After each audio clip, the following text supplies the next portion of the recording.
Assalamualaikum warahmatullahi wabarakatuh. Selamat pagi, selamat siang, selamat sore, selamat malam bagi adik-adik maupun saudara-saudara sekalian yang menyaksikan video ini dimanapun Anda berada. Saya ucapkan selamat berjumpa pada mata kuliah Hukum Penyelesaian Sengketa Internasional. Sayalah yang akan mengajar di kelas ini sampai nanti selesai. Kita melakukan UAS atau ujian akhir semester. Ini masih kuliah pertama ya, adik-adik, saudara-saudara. Jadi pada kuliah perdana ini kita akan membahas dulu dasar-dasarnya ya, daripada hukum penyelesaian sengketa internasional ini. Ya, diantaranya mengenai pengertian dan pembagian sengketa internasional. Ya. Sebagaimana dulu pernah kita pelajari di mata kuliah hukum internasional, bahwa menurut teori fakta kemasyarakatan atau teori faith sosial, negara-negara itu tidak bisa hidup sendiri-sendiri, tidak bisa memenuhi kebutuhan hidupnya secara sendiri-sendiri, melainkan haruslah melakukan kerjasama dengan negara lain. Nah, dari kerjasama-kerjasama ini, supaya berjalan tertib, maka dibuatlah aturan mainnya yang kita sebut dengan hukum internasional. Nah, hubungan antar negara yang terjadi di dunia ini dalam melakukan berbagai macam kerjasama ternyata tidak selalu berjalan dengan mulus. Ya. Jadi, ada kalanya terjadi friksi ya, atau gesekan-gesekan atau konflik atau perselisihan di dalam pelaksanaan hubungan tersebut.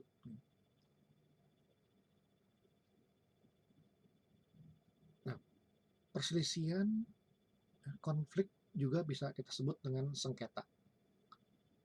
Nah, jadi sengketa yang kita maksud di sini adalah sengketa internasional ya. Atau lebih spesifik lagi, kita batasi yaitu sengketa antar negara saja. Banyak hal yang menjadi pemicu konflik ya, antar negara. Di antaranya menyangkut masalah batas wilayah, masalah ekonomi, masalah pertahanan, diplomatik, dan sebagainya. Nah, sekarang ini juga kalau kita menonton televisi ya, atau membaca berita, banyak tuh konflik terjadi antar negara ya.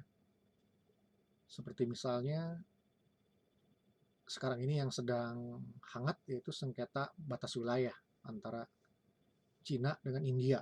Nah, itu ya, sekarang lagi memanas itu. Ataupun beberapa waktu yang lalu juga pernah terjadi perselisihan antara Cina dengan negara kita Indonesia terkait dengan batas wilayah di Laut Natuna. Nah, itulah contoh-contoh sengketa yang real terjadi pada saat ini. Ya. Apa sih sengketa itu? Sengketa itu dalam bahasa Inggris disebut dispute. Ya. Nah, menurut Merrill, yang dimaksud dengan sengketa adalah terjadinya perbedaan pemahaman akan suatu keadaan atau objek. Nah, jadi ada objek yang dipersengketakan, seperti misalnya laut, seperti misalnya batas darat, dan sebagainya. Yang diikuti oleh klaim dari salah satu pihak dan penolakan di pihak lain. Jadi ada yang mengklaim, ada yang menolak klaim. Nah, inilah yang berarti di sini sudah terjadi perbedaan pendapat ya, atau perbedaan paham antara negara yang satu dengan negara yang lain. Nah, kita kutip pendapat yang lain menurut John Collier, yang dimaksud dengan sengketa adalah ketidaksepahaman yang spesifik. Nah, jadi di sini ada ketidaksepahaman ya. Ketidaksepahaman yang spesifik tentang masalah fakta, hukum, atau kebijakan, di mana klaim atau pernyataan salah satu pihak berbenturan dengan penolakan, klaim sebaliknya, atau penyangkalan dari pihak lain. Nah, lagi di sini ada ketidaksepahaman, ada sikap yang berbenturan, ya, ada sebuah penolakan atau penyangkalan terhadap klaim dari pihak lain. Nah, itu ya. Jadi memang sengketa itu seperti itu.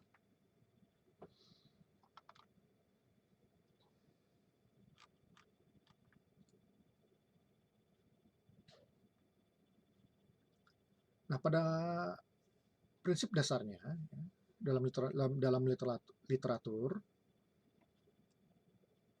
sengketa internasional itu dibagi menjadi dua ya. Ada sengketa hukum dan sengketa politik.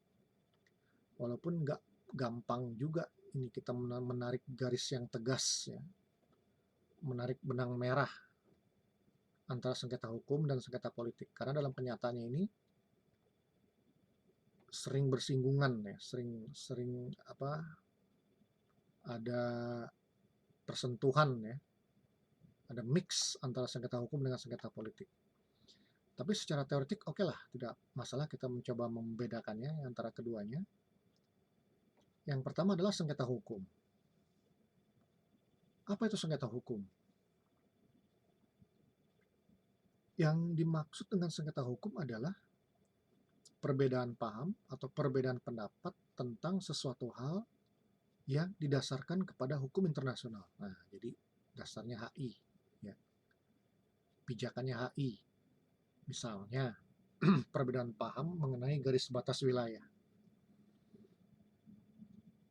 Nah, ini ya yang suka terjadi ini di sengketa antar negara ini. Memang masalah batas wilayah ini, masalah garis batas ini memang sebuah persoalan yang sangat sensitif ya.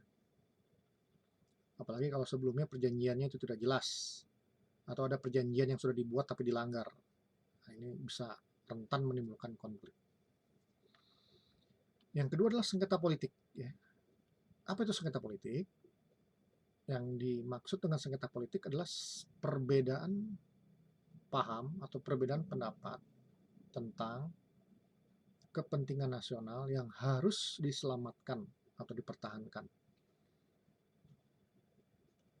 Nah, ini kepentingan nasional ini nggak mudah juga kita menentukan ukurannya ya. Ini bisa sangat luas sekali atau sangat politis sekali. Ya, antara lain misalnya menyangkut kehormatan sebuah negara, ya, menyangkut harga diri, dan menyangkut kepentingan lainnya yang sangat vital untuk berlangsungnya sebuah negara. Kepentingan yang sangat vital untuk dapat hidupnya suatu negara. Ya.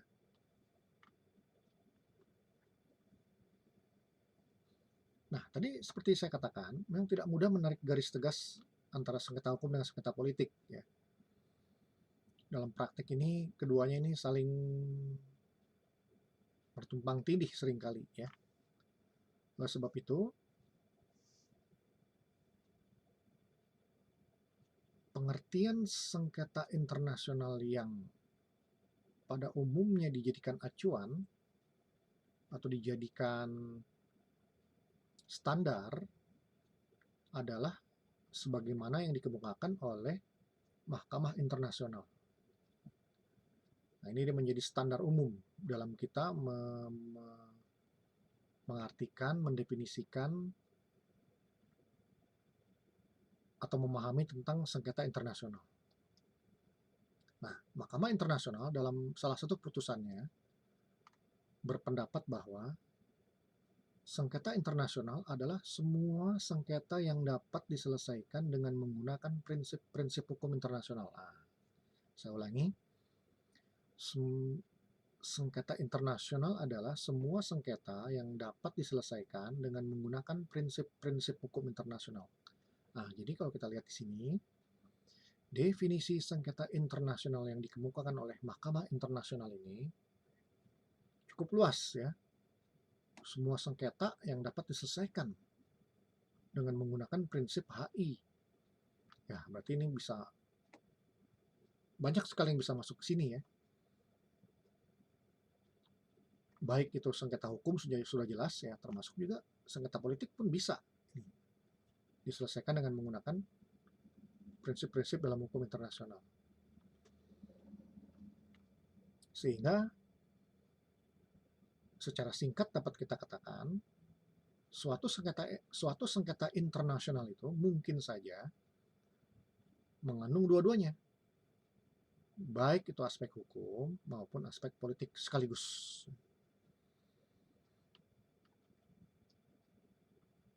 Nah, penyelesaian sengketa internasional ini memang sudah sejak lama ya diatur sebenarnya.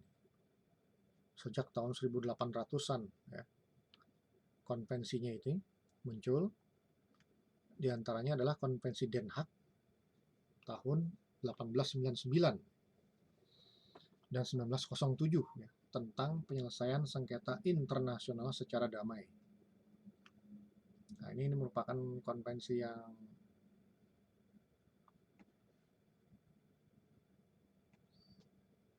sangat revolusioner ya di zamannya, karena berhasil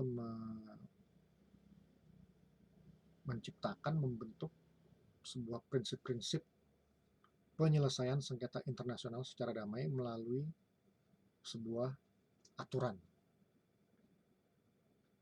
melalui sebuah perjanjian internasional. Kemudian ada lagi Konvensi Jenewa 1949 tentang perlindungan terhadap korban perang. Kemudian tentunya dalam Piagam PBB itu juga diatur ya pokok-pokok daripada penyelesaian sengketa internasional dan sebagainya. Nah, prinsip-prinsip hukum internasional yang terkait dengan sengketa internasional itu pada dasarnya mengendaki penyelesaian sengketa internasional itu dilakukan secara damai dan sejauh mungkin tidak menggunakan cara-cara kekerasan atau cara-cara konflik bersenjata. Nah, ini sudah tercermin dalam Konvensi Den Haag 1899 dan 1907 yang secara tegas mengatur tentang penyelesaian sengketa secara damai ya. Jadi di sini kata damai ini sudah benar-benar ditegaskan bahwasanya sengketa internasional itu penyelesaiannya itu hanyalah dengan jalan damai. Ya. Harus diupayakan dengan jalan damai. Nah, dalam perkembangannya pun kemudian dengan lahirnya PBB dan diterimanya Piagam PBB pada tahun 1945, maka prinsip penyelesaian sengketa secara damai ini juga menjadi payung utama ya, daripada Piagam PBB. Menjadi prinsip dasar dalam Piagam PBB yang termaktub di dalam pasal 1 ayat 1 Piagam PBB. Nah, pasal ini mengatakan semua upaya penyelesaian pertikaian secara damai merupakan prinsip utama daripada hukum internasional. Saya ulangi, pasal 1 ayat 1 Piagam PBB mengatakan semua upaya penyelesaian pertikaian secara damai merupakan prinsip utama hukum internasional. Nah, ini apa artinya? Ini artinya adalah negara-negara di dunia ini yang bertikai, yang berkonflik, yang bersengketa, dalam menyelesaikan sengketanya haruslah menggunakan metode damai. Harus menggunakan metode damai sebagai satu-satunya pilihan yang tersedia bagi mereka. Nah, jadi singkat kata, penyelesaian sengketa internasional yang diakui dewasa ini oleh hukum internasional adalah penyelesaian sengketa damai, bukan yang kekerasan ya. terlepas dari prakteknya itu masih ada kekerasan seperti itu. Tapi yang diakui oleh HI itu adalah yang damai, penyelesaian secara damai.